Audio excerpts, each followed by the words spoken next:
Dominic Cummings has been facing calls to resign from the public as well as members of the Conservative Party. We speak to people in Liverpool about what they make of the Chief Advisor's actions and the subsequent reactions to the news. I always knew that we were cannon fodder in the eyes of, if I might be political, of the Tories. We're just the worker bees and they don't care what they do to us. They just keep going along as they've always done.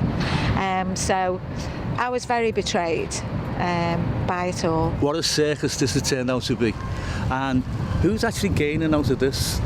You know, have you ever made a mistake in your life? I've made loads. That's my first wife. So we can't look at this and saying, okay, it was an error of judgment, that was wrong. But Prince Charles, didn't he go to Balmoral with Camilla? You know, everyone calling for his head. Absolutely not. I can sympathise on one hand because I believe if you had a young child and no other childcare in London, you kind of want to get your child to a place that somebody else can look after them.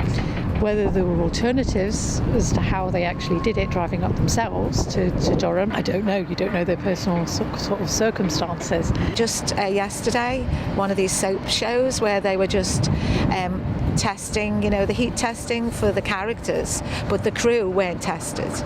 And we see this happening all the time. There's just no equal balance going on, and people are starting to realise, you know, that this has to be stopped. I think the big problem is, given he is a person that's in the public domain and one of the people advising on the lockdown rules, it's more important, even more important for that person then to be seen to be observing them. I think it's about time. Put this all to bed now. Let's move forward as a country.